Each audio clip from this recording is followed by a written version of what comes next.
I'm Atra Al-Nashar in Washington. President Trump again pushing back the date for when his April 2nd Liberation Day tariffs will take effect for countries that do not strike deals with the United States. Stocks reacting negatively Monday to news of the president starting to issue letters to nations informing them they'll be subject to those tariffs.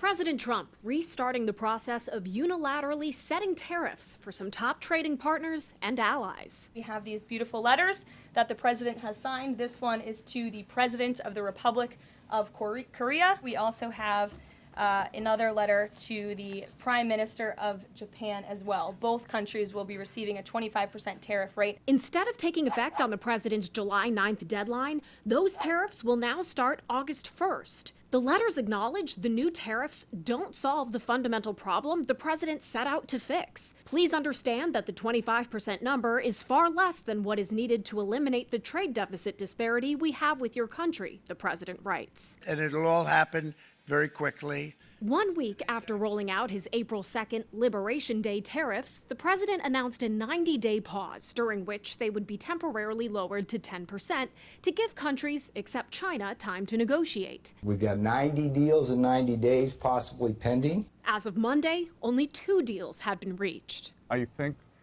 what President Trump is concerned about is the quality of the deals, not the quantity. Getting any deals with countries opposing the president's tariff strategy appears to be increasingly difficult as trading partners take collective stands against it.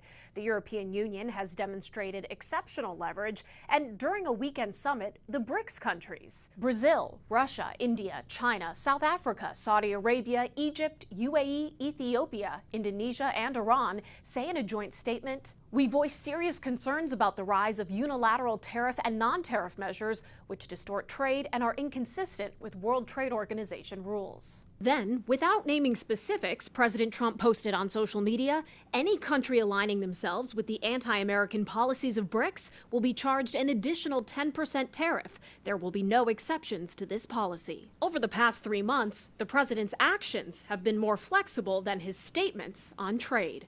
In Washington, I'm Atra Al-Nashar reporting.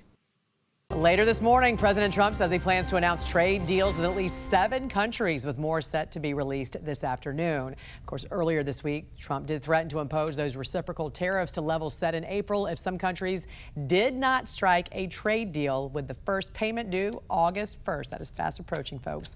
Well, joining us right now to discuss is former Trump White House economic advisor Steve Moore. Good morning to you, Steve. Good morning, Jan. All right, what do we know about the announcement today? What can we expect? Well, you know, Trump announced this new round of tariffs a few days ago, and of course the market reacted very negatively. Every time Trump talks about new tariffs, the market comes down. But on the other hand, Jan, every time he announces a trade deal with one of these major countries, the stock market goes up. And so if as we expect that there's going to be an announcement of several trade deals with major countries, I think you'll see a nice bounce in the market. The markets and investors will like that. But I don't know the details yet. Well, I'll find out.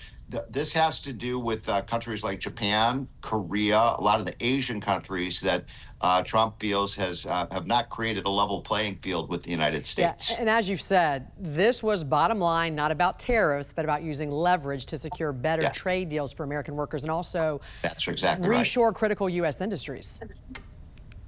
No, you've got it exactly right. And, you know, I've been critical of some of Trump's tariff strategies. I'm a free trade guy, but so far he's been able to use leverage, that's the right word to use, to force other countries to lower their tariffs on American agricultural products, our dairy products, our automobiles, our steel, and our manufactured products. So that works out well for both countries. Yeah. And ultimately, if Trump can continue to succeed, I think we could end up, ironically, with freer and fairer trade. He's had a lot of victories, you called it, many months ago on the big, beautiful bill, right? The media, though, and many Democrats really ramping up their attacks on the law now. Last week we heard House Minority Leader Hakeem Jeffries said people will literally die from the GOP work requirements that's now in the law. So what does history tell us, Steve? 30 years ago, when Bill Clinton and a Republican Congress began work requirements for welfare recipients, we heard the same thing back then. Did poverty and hunger rise? Did we see that back then? Now, this is a very good point you're making, Jan. If you look back at the data, and by the way, this isn't Steve Moore talking, this is the Brookings Institute, which is a pretty, left of center think tank.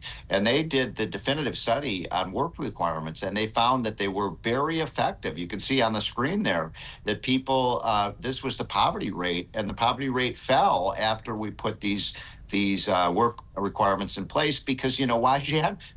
People on welfare got out in front of the TV, got off the TV, got off their computer games, and went out and got jobs.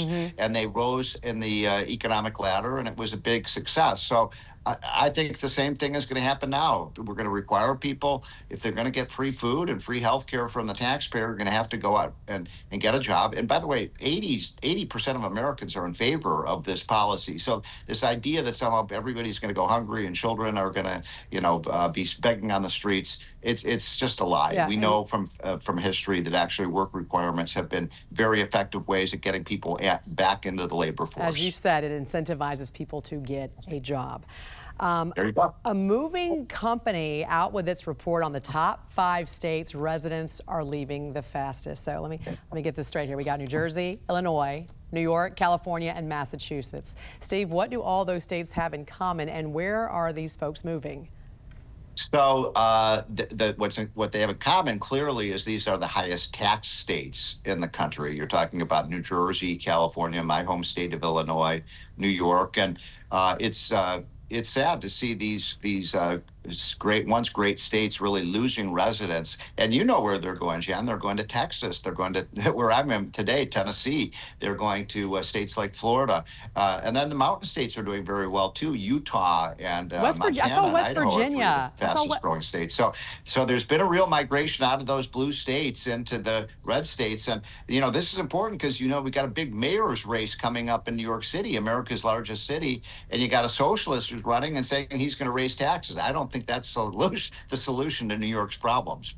It's going to be a wild one, that race right there. A lot to talk about coming up in the next few months. All right, former White House economic advisor Steve Moore, always great to see you. Have fun there in Nashville, Tennessee. Thanks for joining us.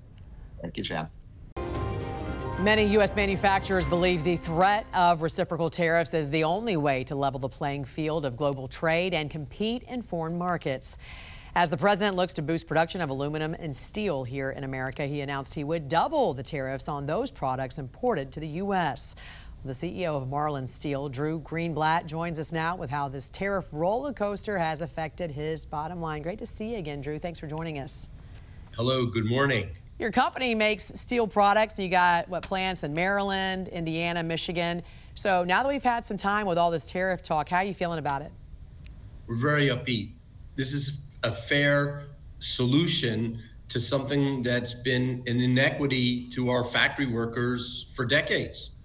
I mean, for 30, 50 years, we've had a program where it's just not right what we're doing to the American factory worker. We're finally leveling the playing field. We're finally getting into a situation where companies that are bringing things in from overseas, using slave labor, using subsidized steel, using subsidized labor, they can't just dump it in America. And by doing that, you're going to create more American jobs. You're going to create a thriving middle class. You're going to restore communities back to where they used to be. It's about time. We've only built in America since I bought the company 28 years ago, and we only use American steel. It's the right thing to do. It strengthens the middle class. We just need our policymakers to follow suit and embrace American factories and embrace American factory workers. Wow, kudos to you. 28 years here in the U.S. Much of the world's steel does come from China.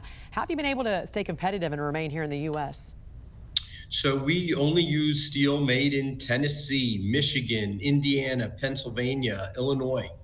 That steel is actually better quality than Chinese steel. But it's a big challenge because the Chinese are subsidizing and dumping that steel into America. And my competitors that use that steel have an advantage over us. So we have to have more technology. We have to have more training. We have to be more productive so we could whoop the competition in other ways. with the president's plan of increasing the tariffs on that Chinese steel that's being dumped, it makes it more fair to companies like Marlin, where we're only buying USA steel. Again, it's about time. We need policies that protect American factory workers, and we're starting to see it now. It's a blessing. It's going to create strong, thriving middle-class communities. How are your employees right now feeling about the future? The employees are stoked. I mean, they see this as an opportunity for them to have a better, more confident future. We're not going to have a situation where, you know, they're constantly getting dumped on, and by that happening, we offer less overtime, we offer less hours. We can't create nice career paths. Obviously, if you make the level playing field that we all deserve here in America, then what's going to happen is our employees are going to have wonderful avenues to thrive and prosper and, you know, get another car, buy a bigger home. It's an exciting time. We're very optimistic about the future. And also you can grow your business and hire more employees, which will also in turn help the American economy. Have you already seen an immediate impact on your business? We have gotten a number of jobs. We've also received a number of very large inquiries. We're negotiating them right now. We're enthusiastic about these outcomes. We've already gotten some wins, and we're excited about the future. I mean, we saw 5 tractor trailers of steel roll in the other day simply because of the Trump tariffs. Wow. This is having a positive impact, and we're excited about the future because, again, the playing field's being leveled. That's all we're looking for. We're not looking for an advantage. We're not looking for subsidies. Just give us a level playing field, and my team will whoop them. We will just thrive and prosper. We're going to do great things. We just need that level playing field. And hopefully we see 28 more years out of Marlin Steel from you. All right, CEO of Marlin Steel, Drew Greenblatt, thank you so much for joining us this morning. Thank you.